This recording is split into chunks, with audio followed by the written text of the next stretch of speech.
Who knows what's going on back there?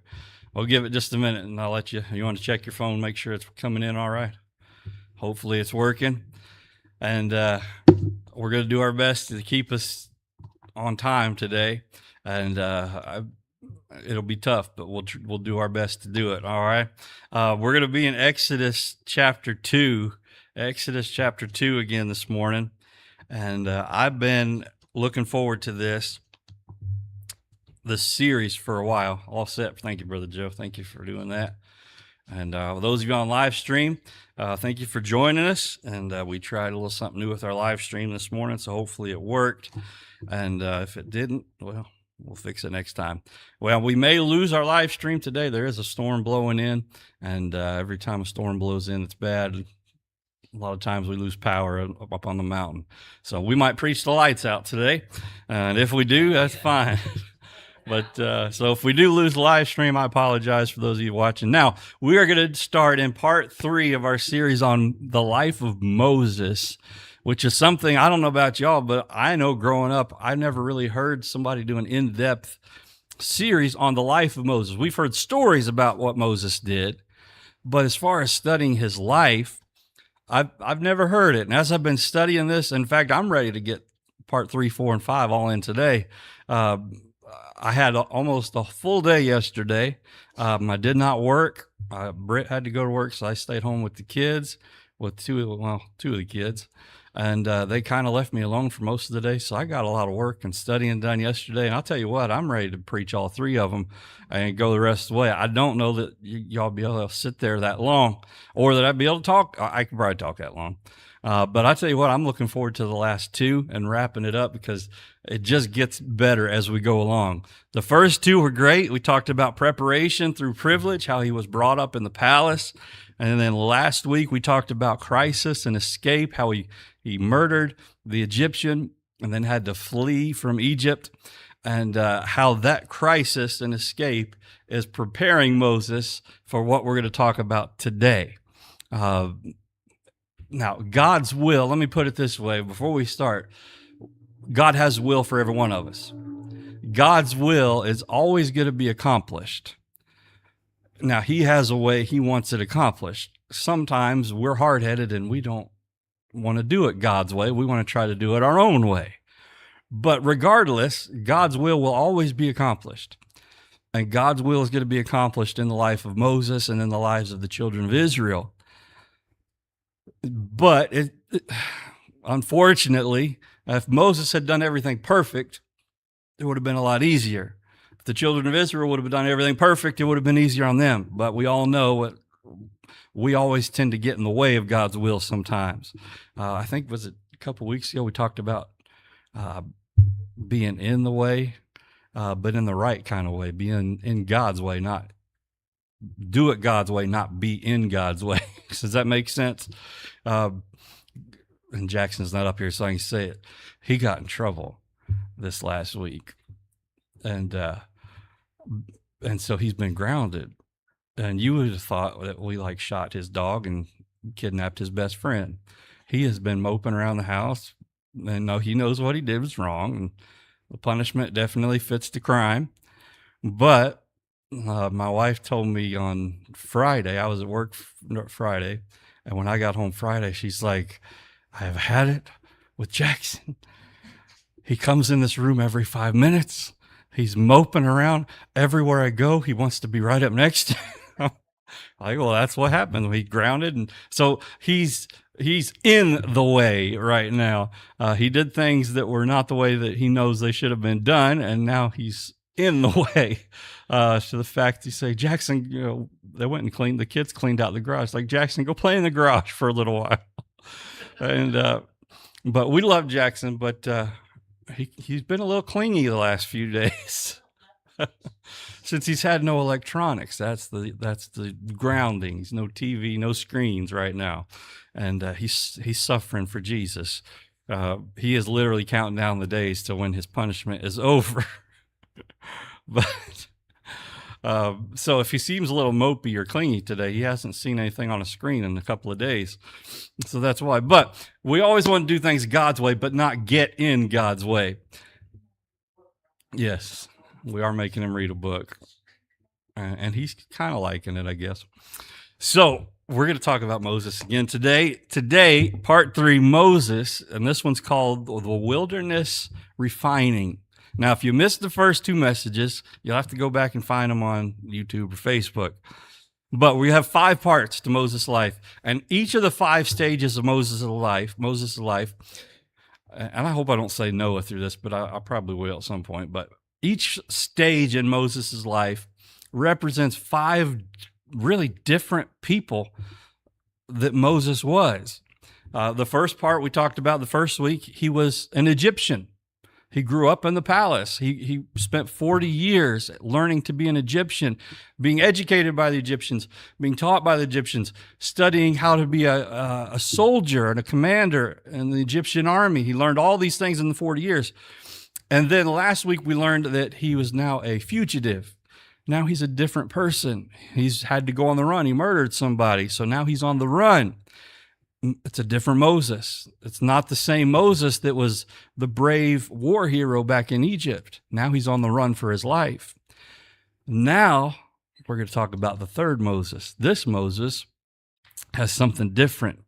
The theme of our message today, God often does some of his deepest work in the wilderness before he ever does his greatest work in public. Moses is being prepared for something great. He doesn't know what it is yet, but it's going to be good. And so that's what we're going to talk about today, his time in the wilderness. Now, here's what I want us to make sure we focus on. We are going to talk about Moses, but this message is not so much about what Moses accomplished, but what God accomplished through Moses. All right, and we'll hit that back at the end of the message. We got to keep that distinction clear. Just like our study on Revelation, we've been doing that on Wednesday nights. We're talking about the end times. We got to remember, yes, there talks about the judgments and all that, but the central theme in the book of Revelation has to stay on God, on Jesus Christ and the gospel. And so if we look at Scripture through that lens, it makes a whole different thing. So let's look at the progression. So we've had privilege prepared as opportunities. And then crisis, last week, exposed his weaknesses. And now today we're going to look at how the wilderness transformed his character.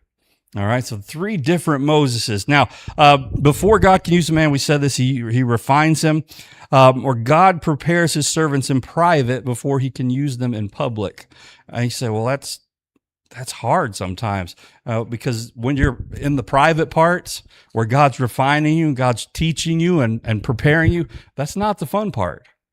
Oh, sure, it's fun later on when you get to stand up and preach, or you get to stand up and sing, or you get to do something for God's glory, or witness to somebody and see somebody get saved. But sometimes the time leading up to that is tough. So number 1, we see the waiting. The waiting. We only got 4 points, but I got 11 pages worth of notes. We'll try to go quickly. Now, after the first point, we're going to pause and we're going to do a geography/history lesson. And then we'll get back to point 3, 4, and 5, because the geography and the history will make this story come to life. And that's what we need to understand when we look at Moses and how this has affected his life. Look in Exodus chapter 2 and verse 23. Let me get back. And we will be using our Bibles a couple times today because there's some things that tie together that I've never seen before till I started studying this, and I think you'll like it. Exodus 2, look in verse 23. I still got the wrong page. There we go. And we got to verse 22 last week. Verse 23, it says, "And it came to pass in process of time that the king of Egypt died, and the children of Israel sighed by reason of the bondage, and they cried. And their cry came up to God by reason of the bondage. And God heard their groaning. And God remembered his covenant with Abraham, with Isaac, and with Jacob. And God looked upon the children of Israel, and God had respect unto them." Now, I want you to pay attention to those verses because they're going to come up again here in a few minutes, especially verse 24.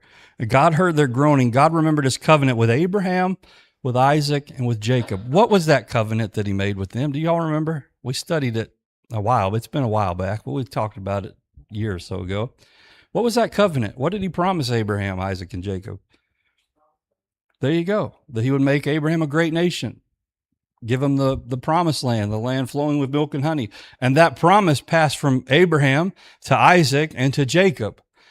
So God remembered his covenant with Abraham, Isaac, and Jacob. He didn't forget it. He still knew it. And he still was going to keep his word, but it just wasn't time yet.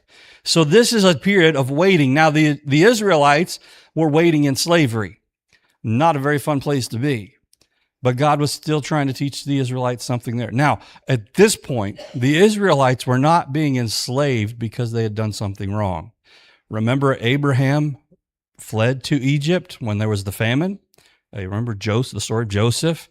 Abraham brought the family, or no, not Abraham, but Jacob brought all the family to Israel so they could be there, or to Egypt so they could be there with Joseph. And from that point, from when Joseph brought all his brothers and all their family back to Egypt, from that point to this point, that's the time we're talking about. They're not in Egypt because of something they did wrong. They're not in bondage and slavery because they went against God. The Egyptians saw that they were prospering, and so the Egyptians says, we better do something about this or they will overtake us. And so they put them into slavery. So now there's a waiting time. So we see it in this verse, in this time of waiting, Israel is crying, they're grieving, they're hurting. Moses is all but forgotten because the king of Egypt, the Pharaoh, died. And the people alive, especially those Israelites that were back in Egypt, most of them that would have known Moses had probably already died and passed away. And so 40 years now is going on between last week and this week. Between verses 22 and 25, we see 40 years has come and gone. And even though those things happened, God remembered, he heard, he saw, and he knew what was going on. Even though that maybe nobody else understood what was going on, but God knew. This 40-year span. Moses was already 40 years old when he fled, and now he's in the wilderness for 40 years. So that's 80 years that we know of that the children of Israel were in severe slavery, severe bondage. And it was probably longer than that because Moses was born into it. But at least 80 years now, these people, all they've known is slavery. That's a tough time to wait. Now, let me bring these 2 points real quick. God's silence isn't always God's absence. Sometimes that's hard to understand. Sometimes when we think God is silent, when we feel like God's not leading, God's not directing, we think God just doesn't care. But that's not always the case. In fact, that's never the case. God does care. 40 years might seem like forever. I'm 40. How old am I? 40. I am 47 years old. I'm going to be 47 years old. To me, I still feel like I'm a little kid or a teenager. But when I step foot on the basketball court to try to play with my boys, my body tells me I am not a teenager anymore. I am almost 47 years old. To me, the time has gone by faster, and it seems like the older I get, the faster it goes by. I remember being a teenager, couldn't wait to get my driver's license. I thought it would never come. I thought I'd never get it. Then I thought, well, I'll never turn 18. I'll never turn 20. I don't know why I was in such a hurry to grow up. It was so much easier back then. And I would have enjoyed staying a teenager a little bit longer. My parents may not have, but I would have. But 40 years may seem like forever. But even in that 40, now as a slave, I can imagine those 40 years probably felt like an eternity. In slavery, you're not living in the best of conditions. I'm sure it was tough. But God had not forgotten Israel, and he had not forgotten Moses. They were very far apart. Brother Joe, could you put that map up? I was prepared today. I brought a map. Let's see if I can get it to pop up on the screen. There it is. If you can make that as big as possible. There we go. All right. Well, there we go. Just leave it right there for a few minutes. We'll get to it. Now, my laser pointer ain't going to help. So God's timing is always perfect. We know that, right? We all understand that time. Moses thought that God had missed his opportunity. Moses thought, okay, I'm an Egyptian. I'm high up. I can help the children of Israel. And then he did something stupid. He murdered somebody, had to flee. Moses thought, God, I messed up and God can't use me now. But God knew Moses wasn't ready 40 years ago. It was going to be 40 years for God to prepare Moses for what he had next. And God's covenant never changed. We just talked about it in verse 24. God always works according to his promises, not necessarily to our schedule. That's so hard to listen to. It's easy to say, but it's hard to live. That God's promises really are never on our schedule. I'm sure the children of Israel wanted God to fulfill his promise right then and there, but it wasn't time yet.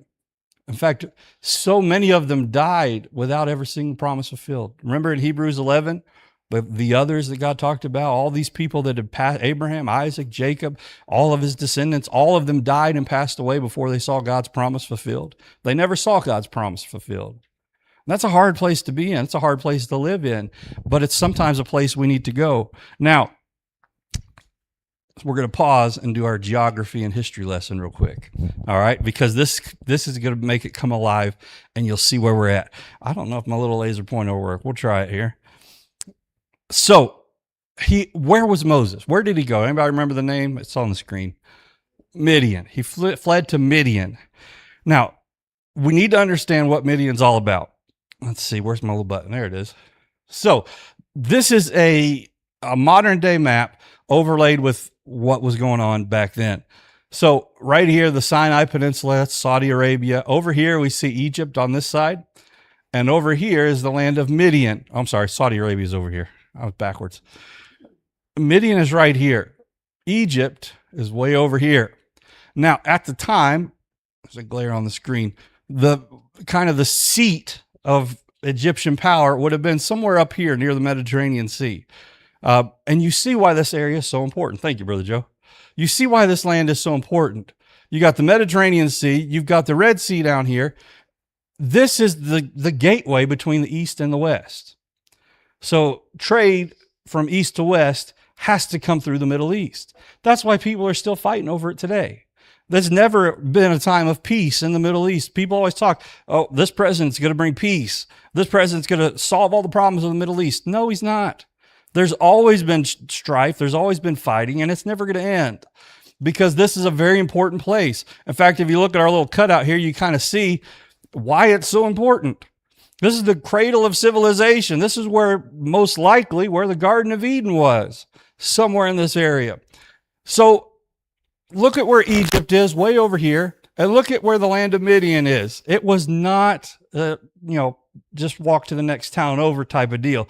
This was around, depending on where he was at, 200 to 300 miles, which back then, that was a long way. You don't just get up, like today, we could get in our car and drive 200 miles and it would be a big deal. We'd be there before supper time tonight. But back then, this was no easy journey. And all of these places are important. And right in the middle of this, we're going to see Mount Sinai, and we're going to see all these different things. He wasn't just crossing a border. He was leaving everything he knew. Going to a land, in the last verse we talked about last week, verse 22, he was a stranger in a strange land. This was a place he'd never been before. He'd never seen before. He never had any opportunity to be part of this land. So what kind of terrain was it? It's nothing like what he left.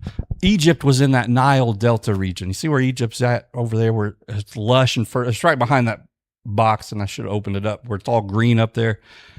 Egypt, where this part of Egypt was very lush, very fruitful, very plenteous. But where he's going is not that. Make sure I do things. It's very mountainous. That's why it's very hard to fight and conquer, because it's very mountainous. Dry riverbeds, very sparse vegetation, very big desert plateaus. But there are a lot of wells and springs, and we talked about the wells last week with Moses. Remember, that's how he kind of got in. It's very dry, it's very hot, and it's just kind of like a desert. It's hot in the day and then really cold at night. Rain was very scarce on this side of the Red Sea. This was not a great place to be. In fact, think about this. Someone that was raised in Pharaoh's palace, raised by Pharaoh, had everything he ever wanted, never had to worry for anything, and now he goes 300 miles from home into the middle of a desert or a wilderness, and he has to learn how to survive. But he wasn't alone. God was taking him to school. He was teaching him some things, and that's a good thing. Sometimes we think we're in a wilderness and we're all alone. God's not going to leave us alone. He's got us in that place for a reason. Now he's in the land of Midian. And so I've always heard that, and always growing up, you hear he fled to Midian. We see on our map the area of Midian. It didn't really have distinct borders. It was just more of a region. And I thought, well, who were the Midianites? What is so special about Midian? Now, I'm glad you asked, because now it's history time. Go to Genesis real quick, because you're going to like this. Genesis chapter 25. Let me mark my spot.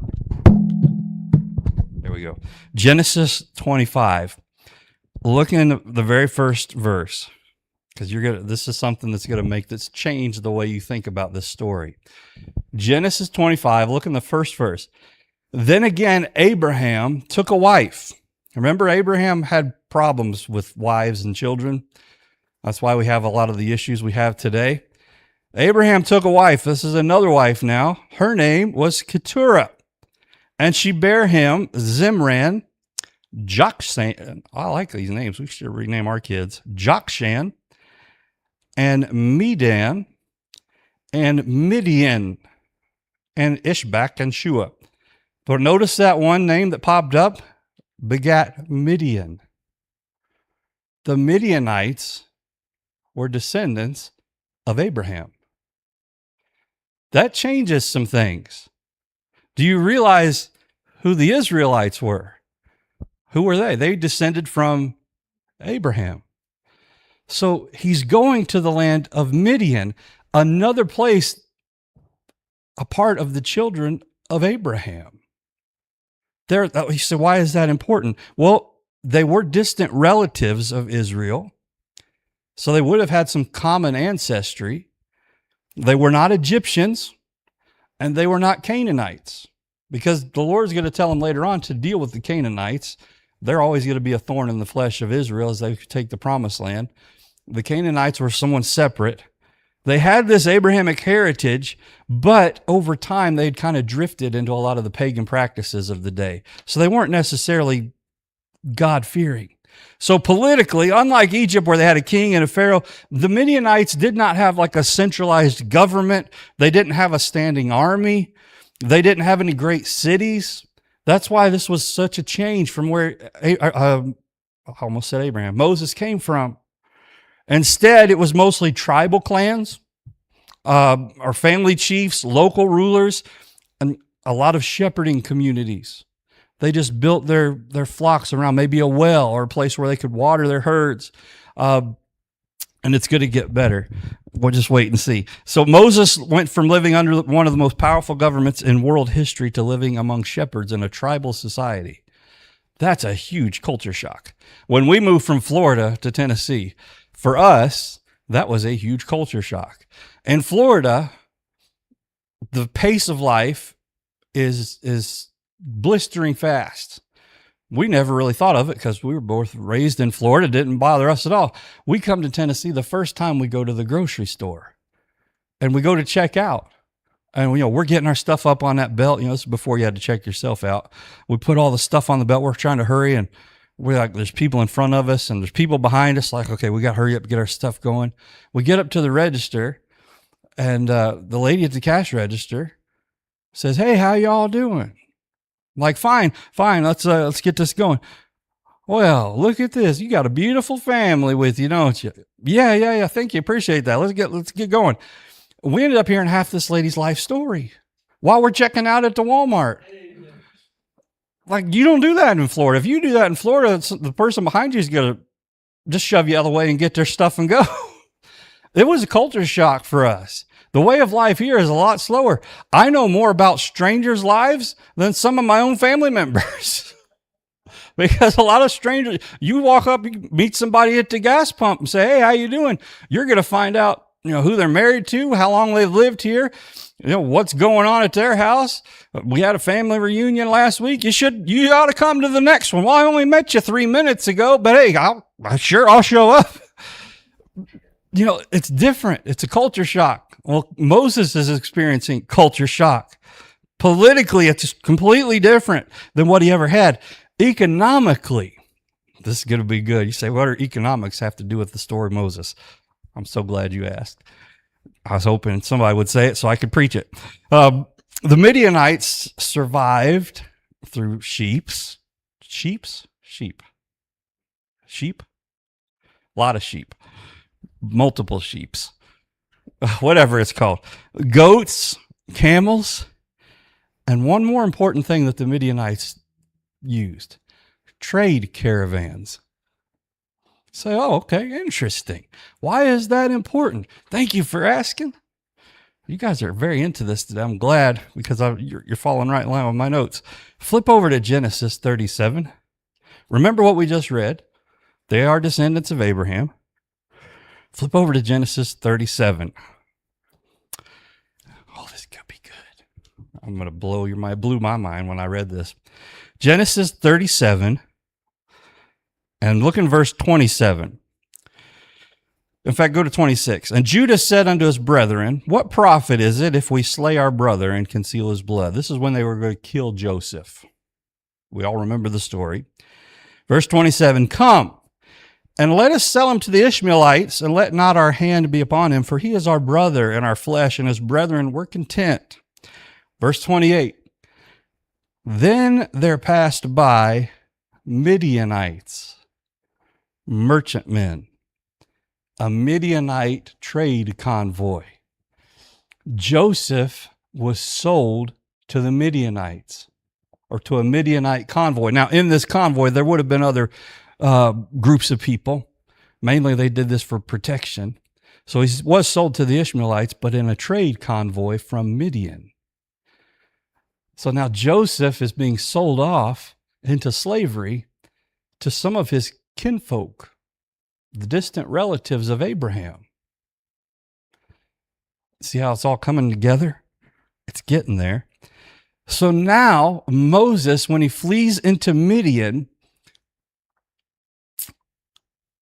he gets into this family of Jethro. They also, in fact, go back to Exodus 2. They call him Ruel as well. So Jethro, Ruel, it's the same person. Just they name him two different ways. And Jethro is called the priest of Midian. You say, okay, well, priest, what's that mean?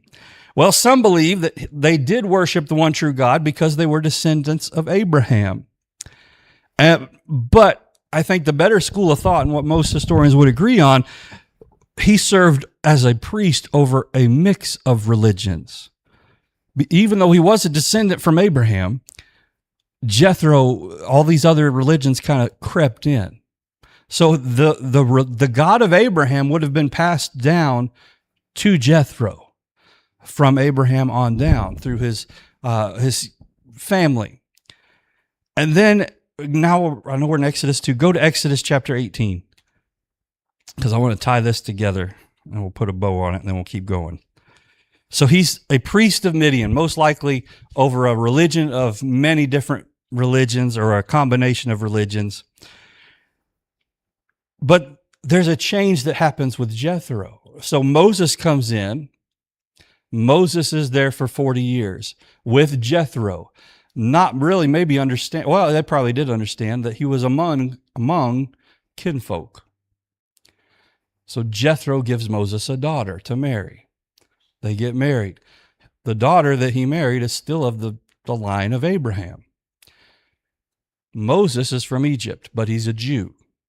But he has some of those Egyptian cultures, so he's now going to spend 40 years really deprogramming the Egyptian culture and listening to what Jethro has to say. And this is where we're looking in chapter 18 and verse number 7. And Moses went out to meet his father-in-law. This is later on down the line, after they'd already come out of Egypt, and did obeisance and kissed him. And they asked each other of their welfare, and they came into the tent. And Moses told his father-in-law, this is Jethro, all that the Lord had done unto Pharaoh and to the Egyptians for Israel's sake, and all the travail that had come upon them, by the way, and how the Lord delivered them.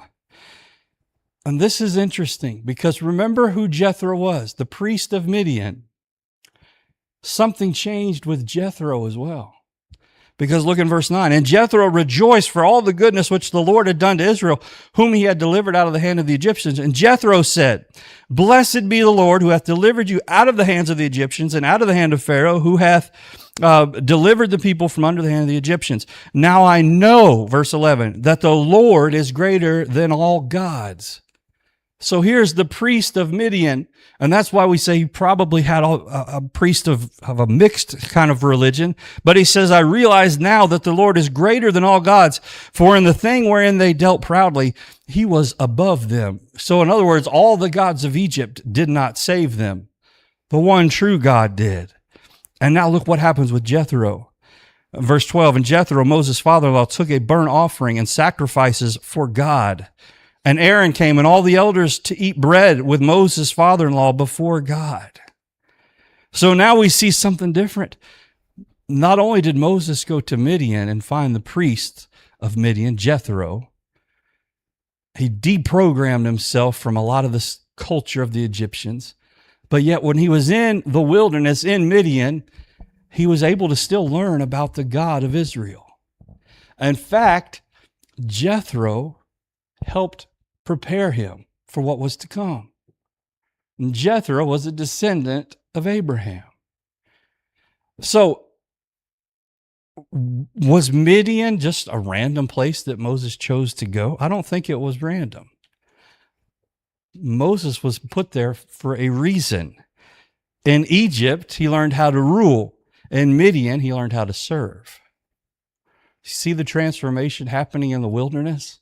We might think that what's going on in our lives is out of our control. God's not paying attention. We don't know what's going on. But if we look at this, if we back out of this and look at it from a different perspective, we see God has put all these pieces in place. All the way back to Abraham, when he has to marry this woman and they have a child named Midian. Why did all that happen? Because God knew one day Moses was going to need the Midianites.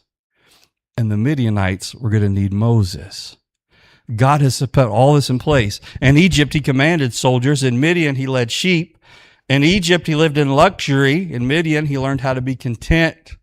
In Egypt, he trusted himself. And in Midian, he learned dependence on God. In Egypt, he was surrounded by crowds. In Midian, he spent 40 years mostly alone. I've never tended to sheep, and I never really want to tend to sheep, but it is a very lonely job from what I understand. God wanted to make a deliverer. Notice this, he did not send Moses to a university. He didn't send him off to a Bible school to learn how to be a leader. He sent him into a desert. He sent him into a place where there was nothing. And we might think, well, how could this prepare somebody? Because in the palace, there's no way the Moses that was in the palace could have led the children of Israel out of Egypt. Why? Well, because he was an Egyptian. But by the time the 40 years in the wilderness has passed, he's no longer an Egyptian. Now he knows the God of Abraham. Why? Because he had learned about it from his father-in-law. How did his father-in-law know about it? Because he was a descendant of Abraham. I think it's probably all coincidence, but you can think whatever you want. No, God knew what he was doing. God put him in a place where he wanted to go. Before Moses ever stood before Pharaoh, he stood beside sheep. Before he ever held the rod of God, he carried a shepherd's staff. Before he ever led a nation, he learned how to faithfully lead a flock. God wasn't wasting 40 years of Moses' life. He was refining a servant. The same Moses that went into the desert was not the same Moses that came out. The Moses that went into the desert was not ready to lead the children of Israel. Oh, you say, well, he was a great warrior. He was very respected in Egypt. He was not ready to lead the children of Israel. The person that God needed to lead the children of Israel, he needed a servant. He needed somebody not only that had the knowledge and the skill and the willpower of an Egyptian commander, he needed that, but he also needed somebody that was humble enough to tend sheep. Think about the difference. The wilderness times in our lives, we might think that God's not doing anything, but God is teaching us something. He's refining us to do something that he has planned for us. Say, well, what is it? What's the plan? I don't know, but it's going to be good. Is it going to be easy? I can almost guarantee it's going to be hard. because the refining process is never easy. Imagine going off into the desert in the wilderness for 40 years. Don't tell me that was easy. There's nothing easy about being a shepherd in a wilderness, in a desert. How do you feed and water that many sheep in a desert? It was hard. It wasn't like Egypt. So we see, that's why we call this the wilderness refining. How are we doing on time, Britt? Oh, not good. Not good at all. Are y'all with me? All right. Are you with me, Britt? Are you okay? I don't want to hold you or hurt your head. All right. I know I'll probably hurt your head when we're on the trip home, but I'll do something. I haven't put my foot in my mouth yet. Yes, I have not put my foot in my mouth yet, but give me time. All right, so now we've got history, geography, politics, economics lesson is over. We realize why Moses is in this place and how he got there. So we saw the waiting. Now, number 2, the worship. This is the good parts now. Exodus chapter 3. I'm in the wrong place. Exodus chapter 3. Now Moses kept the flock of Jethro, his father-in-law, the priest of Midian, and he led the flock to the backside of the desert and came to the mountain of God, even to Horeb.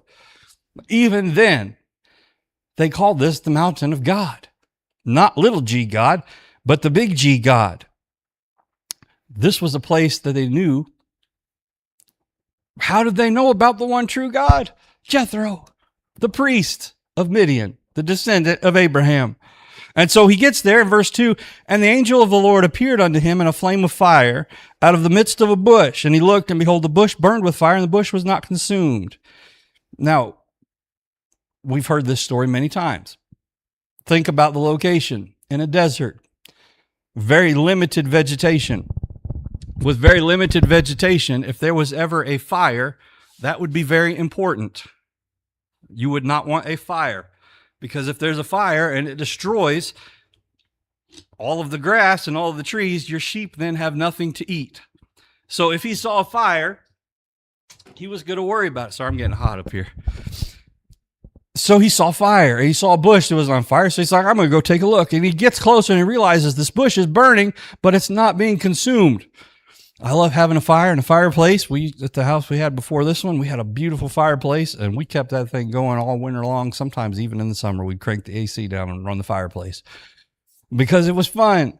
But when we threw wood in there, guess what? We couldn't reuse it after that. It would turn to ash. But this bush did not burn up. And so let's read a little bit further. And when the Lord saw that he turned aside to see, God called on him out of the bush. So the Lord was there. Let me finish reading, then I'll get to it. And he said, Moses, Moses. And he said, Here am I. And he said, Draw not nigh hither, put off thy shoes from off thy feet, for the place whereon thou standest is holy ground. Moreover, he said, I am the God of thy father, the God of Abraham, the God of Isaac, and the God of Jacob. And Moses hid his face, for he was afraid to look upon God. Notice how God addresses himself right now. It's going to change in a minute. He said, Moses, I'm the God of Abraham, and the God of Isaac, and the God of Jacob. Everybody in Midian would have known who the God of Abraham was. And they would have heard stories about Isaac and Jacob and the exploits in Egypt. We see this burning bush. We notice that Moses is not looking for God.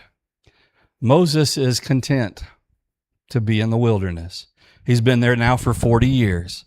He figures this is going to be his life. Sometimes we get in a rut, do we not? There's been times that, we lived in Florida for a very long time. I was there my whole life up until we moved here. Working in a ministry, enjoying the job and doing what we had to do. My wife was there as well. We were content until we weren't. So why weren't you content? Well, sometimes God has to make you a little bit uncomfortable to get you to move. The Bible talks about how sometimes the mother eagle will have to stir the nest a little bit to get the little eagles to fly out on their own. We're trying to stir our nest at our house. We got one eagle to fly away. We're working on another one now. We're almost there. We're almost there. We've got, 8 more years, 9 more years? You're not going to leave homely. We know that. We're trying to get Jackson out of the house eventually. But Moses was content. In fact, Moses was so content, he wasn't out there looking for God's will. He didn't have a need to. Why? He was fine where he was at. He didn't have to do anything else. Was he worried about the people back in Egypt? Probably not. If he'd been worried about them, he would have already taken care of it, because word had already got to Moses that Pharaoh had died. There was no longer, he was not a fugitive anymore at this point. He'd been forgotten about, and he said Israel's on their own. It was just an ordinary day. He was just tending sheep. You know what, though? Sometimes God likes to interrupt our ordinary days. Just like today. It didn't happen, but the storm looked like it passed by us. But sometimes we have an ordinary service, and the storm will come by and knock our power out. Sometimes the interruptions in our lives is where God speaks, because we may not always be looking for God. You might be going along, so I'm content, I'm happy, I've got what I need, my needs are fulfilled, God's provided for me. And so we're just content to be there. And so we're not searching, Lord, what's your will for my life now? I'm almost 47. Sorry, I forget often. I'm 46 years old, 46 and a half years old. And I have to say, who said, Lee? You're walking home. 46 and a half years old. I'm not looking at my life every day, say, wonder what God's will is for my life. I should be. Is it God's will that I stay here and pastor? Is it God's will that I still work at the job where I work? Is it God's will that I keep doing what I'm doing? Or am I just content just to be doing what I've been doing for however long it's been? I'm not out there actively seeking God's will. Neither was Moses. But God was seeking for Moses.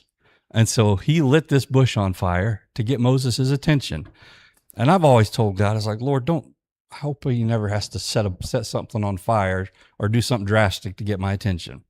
Although many times he does. He has to do something drastic to get our attention. And so it's just a regular old day, and then God comes looking for Moses. In fact, he knew where to find Moses. Where did he find him? In Midian, in the wilderness, not in the palace. He found him in the wilderness. And he has this holy encounter, and he says, Moses, take off your shoes, because where you're standing is holy ground. What was special about that ground? Nothing. It was just sand. What made it holy was the presence of God. This church, this building, there's nothing special about this building. It's wood, nails, a few nails here and there, carpet, air conditioner, which we're thankful for. But is there anything holy about this church? No. What makes this place reverenced? What makes this place holy? Well, because it's a place where God meets with us. That's what makes it holy.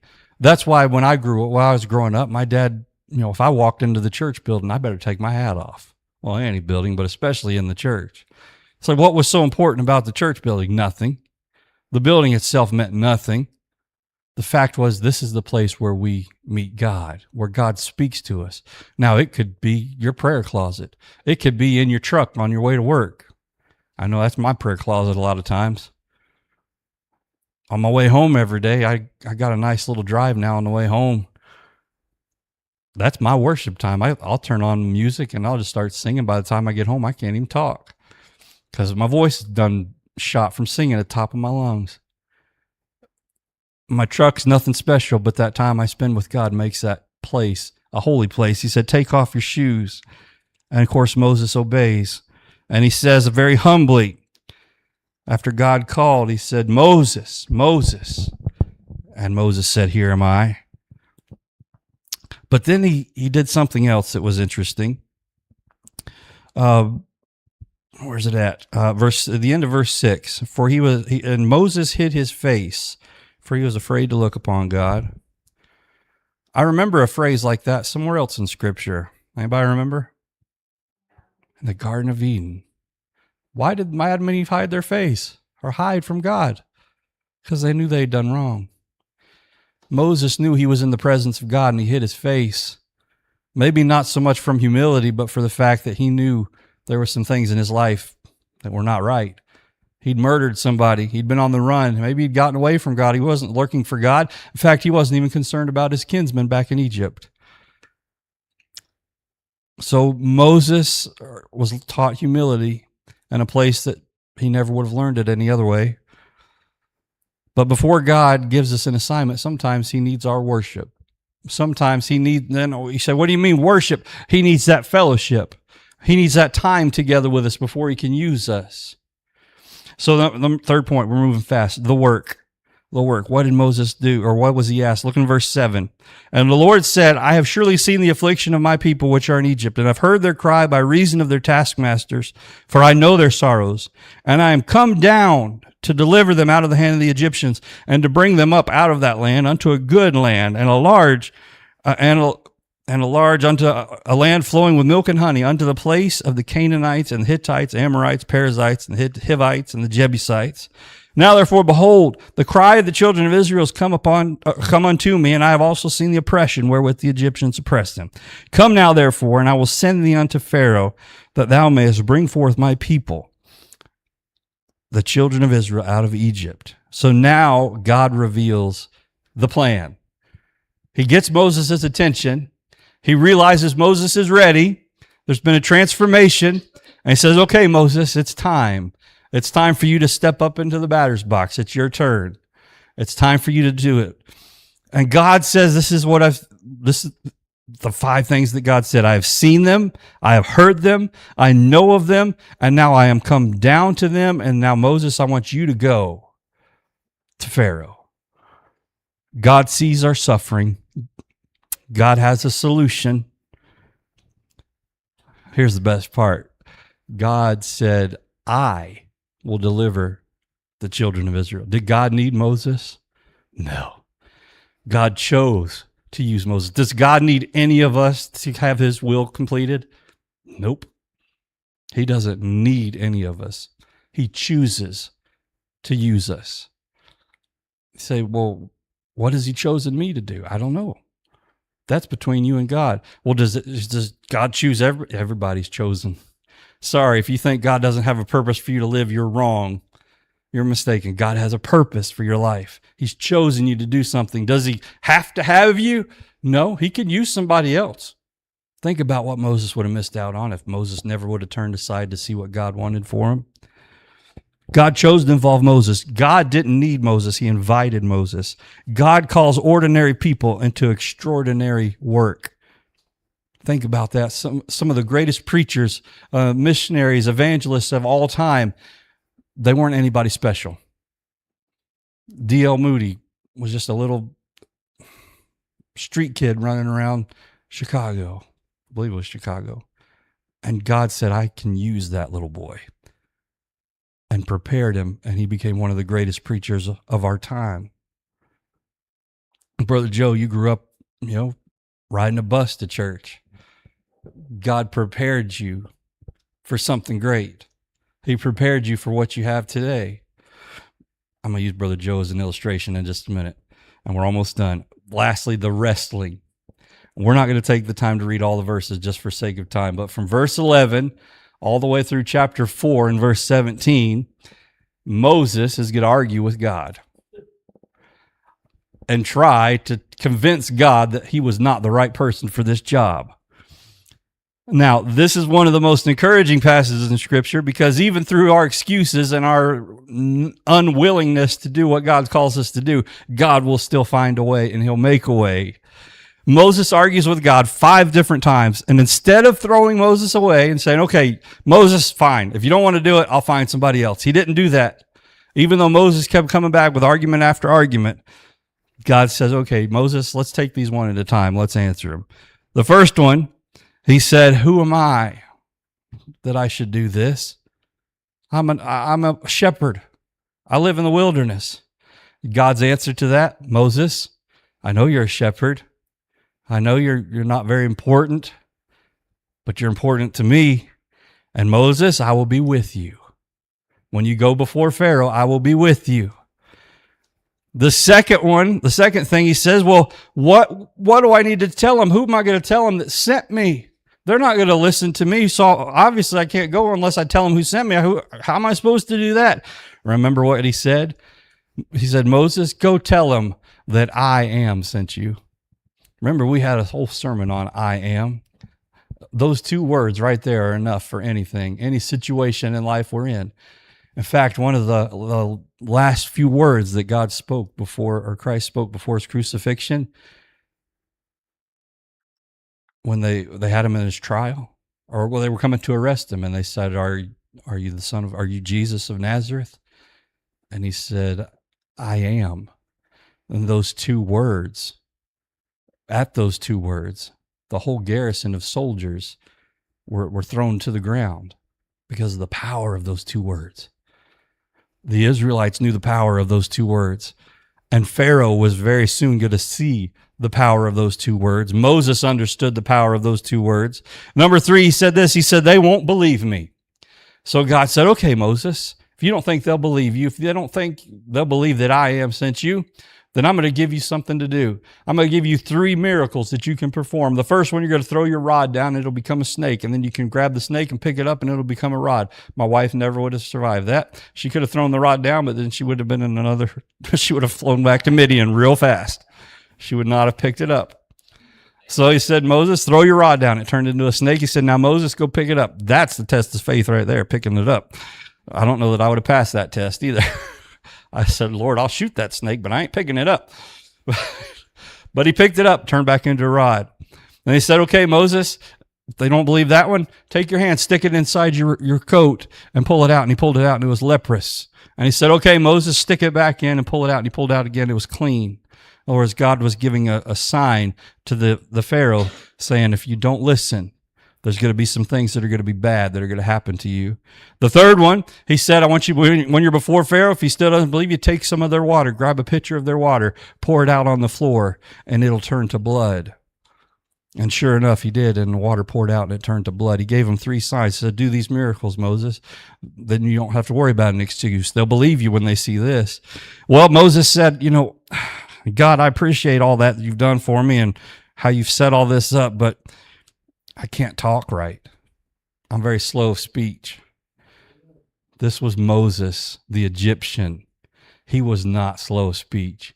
Now, I think, and I might be reading into this a little more than what I am, he was raised in Egypt for 40 years. He spoke Egyptian. Now he's in Midian. He learns the language of really the Hebrews, the other tribes that were around. I don't know about y'all, but 40 years away from Egypt probably would have hurt his grasp of the Egyptian language, especially when it came to speaking it. If you don't use it, you lose it. My wife, you took Spanish in high school, right? Can you speak fluent Spanish? No. So you can communicate with a Spanish person or Hispanic, but you can't fluently communicate. I think that's where Moses is at.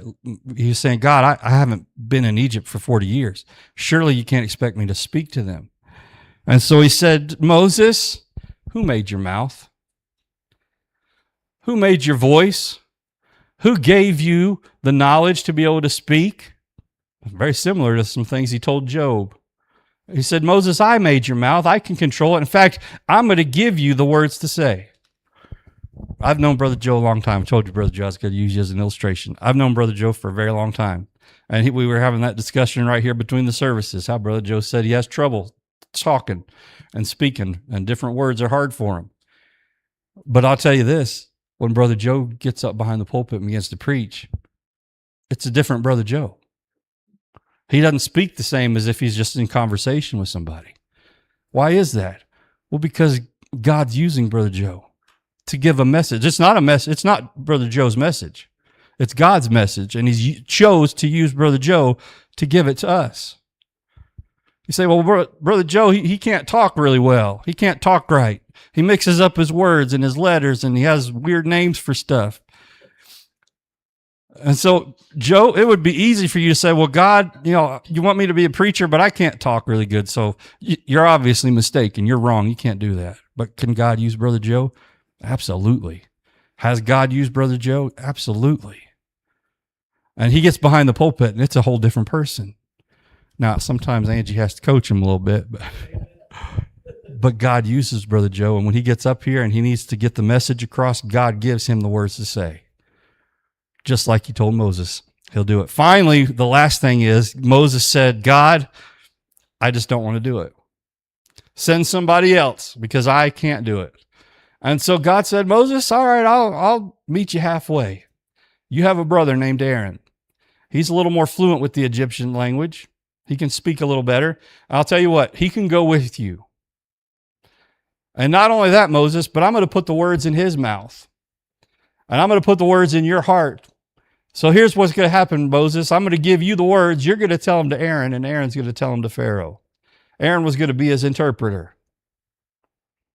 For putting it into terms like what we're thinking of modern day. Moses could speak it, but he was slow. So he said, Moses, I'll give you the words. You don't feel comfortable talking to Pharaoh, but you feel comfortable talking to Aaron. I'll send you Aaron. You can talk to Aaron and tell him what I say, and then Aaron can tell Pharaoh. All of Moses' arguments were shot down. How many of us in this room, I'll raise my hand first, he'd say, God's called me to do something, and I am ill-equipped, and I am not ready to do it. I'm not able to do it. No. God, I can't do this. There's no way. I'm not ready for this. I'm not trained for this. I'm not able to. How many missionaries get called to the mission field and must think, I can't do that. I can't speak that language. I can't go to those people. I don't know their culture. I don't know this. I don't know that. But God says, don't worry about all that. Do what I've called you to do, and I'll provide the means for you to do it. So Moses said, finally, okay, I'll go. God is not looking for perfect people. He's looking for surrendered people. You say, but I'm not good at this. I can't do this. I'm not as good a preacher as so-and-so down the street. Or I don't talk like somebody else. I don't act like somebody else. I don't have the skills like somebody else. It doesn't matter. What matters is, are we surrendered to do what God's called us to do? Finally, Moses relented and he surrendered. It took Moses 40 years, though, to reach that point. Do you think Moses would have been able to do that 40 years ago? I don't think he would have. Now, he probably would have barged right into Pharaoh 40 years ago and said, Pharaoh, it's time to let these Israelites go. Would the Israelites have followed him? Probably not. Would Pharaoh have listened? Probably not. Would Moses have had a leg to stand on? Probably not. It took Moses 40 years for God to prepare him. So what did he do? Well, he took away his comfort. He took away everything. He took away his speech. He took all this stuff away that you think, well, this would have been good for Moses to have. No, but God said, no, I don't need all that. I just need somebody that will say, yes, I will do what you want me to do. I have a million excuses, God, but if you want me to do it, I'll do it. If you want me to go in front of Pharaoh, okay, God, I'll surrender and I'll go in front of Pharaoh. I don't think it's going to turn out, just for the record, God, I don't think it's going to turn out well, but I'll go. How many times have we said that to God? I know I have. I said, God, I know you want me to do this, but there's just no way I can do it. But I'll do it, and I'll show you. I'll prove it to you that I'm not the right one for the job. But God uses you anyway, even in spite of that. And this is the last thing. Moses spent 40 years thinking he was somebody, and then 40 years learning that he was nobody, so that he could spend 40 more years discovering what God can do with somebody who knows they're a nobody. Did you get all that? I'll do it one more time. He spent 40 years thinking he was somebody in Egypt. Then he spent 40 years learning that he really was a nobody. And then the last 40 years discovering what God can do with somebody who knows that they're a nobody. That should be our goal, to realize we are a nobody, that we are ill-equipped to do what God's called us to do.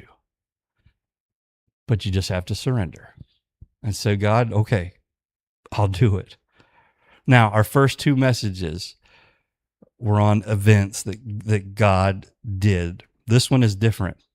This sermon, number 3 here, shows a transformation.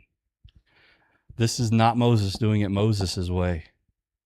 In fact, Moses tried everything he could to try to get out of it. This is Moses being transformed into somebody who, once he was willing, it took him 40 years to learn it, but once he was willing, God said, okay, Moses, now I can use you. Now, Moses, you're ready to be a leader. Now you're ready to lead the children of Israel. God often does his greatest work in us before he does the greatest work through us. If we can remember that, we'll be okay. God will do his greatest work in us before he will do his greatest work through us. God doesn't need us. He doesn't have to have us. He can use somebody else. But if we don't want to miss out on the blessings of God, we just got to say, God, okay, I don't think I'm ready, but if you say it, I'll do it. Took Moses, really, at this point, he's 80 years old. Can you imagine? I can't even imagine being 80, honestly. I didn't think I'd make it to 40. But can you imagine an 80-year-old man who's been married, he's in the wilderness, he's had a comfortable life for the last 40 years, last 80 years, and for God to say, Moses, you're going to do something greater than you've ever thought possible. At 80 years old, think about that. I can't even fathom the fact of being 80 years old. And God said, okay, it's time for you to do something for me. It's time for you to do something great. I don't know how old everybody is in this room. I don't even know how old I am. I have to ask my wife. But you're never too old for God to use you. You're never too young for God to use you. All you got to do is say, God, I'll do whatever it is you want. I don't think I can do it, but I know if you call me to do it, you'll provide a way for me to do it. Now, I really want to start next sermon, number 4, because it gets even better. But we'll wait till next week. Don't want to miss 4 and 5, because now we're going to see how this transformed Moses is going to be Moses number 4 next week. A whole different person than he was 80 years ago, and a whole different person from what he is in our lesson today. We're going to see Moses number 4. So we saw 3. We saw the Egyptian Moses, we saw the fugitive Moses, and now we've seen the transformed Moses. I'm not going to tell you 4 and 5. You have to come back next week and hear 4 and 5, or at least 4. Next week we'll see a different Moses. Let's pray and we'll be done for today. Lord,